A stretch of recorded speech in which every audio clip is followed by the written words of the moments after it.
These are materials you need to tie the half-bake, which is some black thread. This one is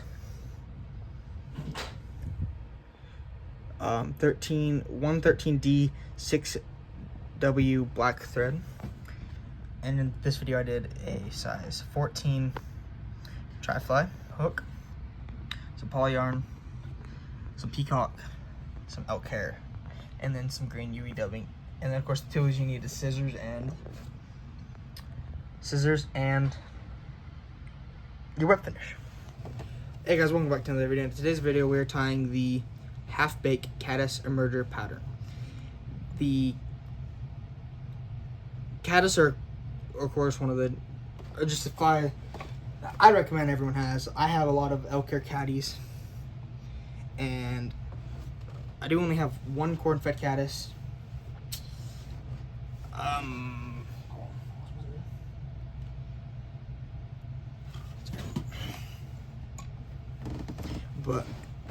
And those are of course dry flies. But now if they're not jumping or hitting your dry flies, and if they're just hitting emergers, of course it's great. You could throw a dry fly emerger or make that emerger all the way down to the bottom, depending on how you like to do it. But this is just showing you how to tie it, and how you do it is how you want. But I'm showing this is just the half-baked caddis emerger pattern. And what you use for it is you use some polyester, and all the polyester is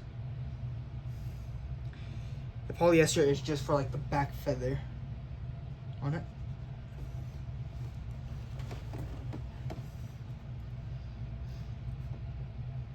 And you don't need a lot of it. I have a little more than what I would like, but I like to have, when I tie it in, I like to just have it. And all you do is you just hold part of it, kind of tie it in. And actually I will go back and trim that because that is a little more than I'd like to have on it.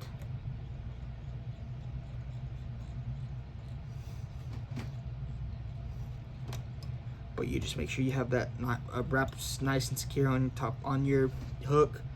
You don't want it being to the side. You want like more of a dead middle, so it lays good. And then what you use next is just a peacock feather for the beginning, for the body. All you need is just a single peacock feather.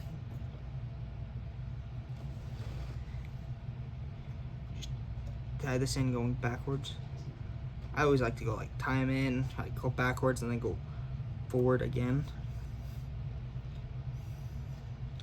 And you want this to be from the beginning of your polyester to the beginning to where about 70 to 80% up of the hook, because you go to right about there's where I like to go when I tie it. Of course, you just grab it, snip it. After you secure it in, don't snip it before you secure it in, of course. And then you get elk hair. Don't need a lot of it, you just need a little bit.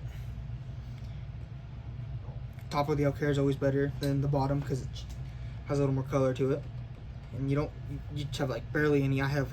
Think about the size of the hook, and you tie it in right towards, you tie it in, make sure it's tight on your it, to make it kind of look like, my whole body's there.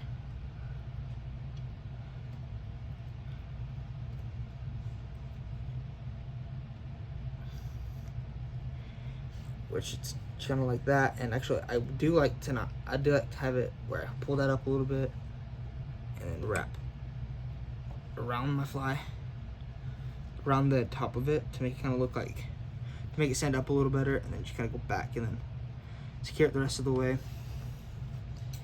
And then you just snip off all the front end of it.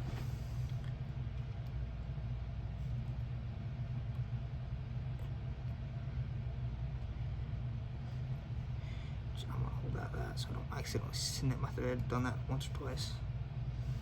And then you can either go with one more peacock feather or some just green dubbing. I'm using green dubbing.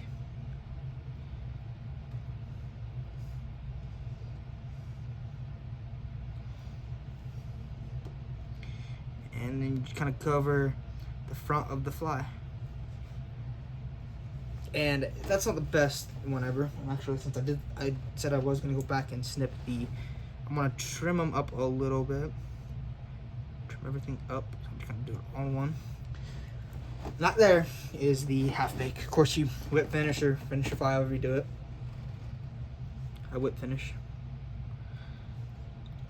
Whip finish your fly. And there you go. There is the half bake caddis or merger pattern.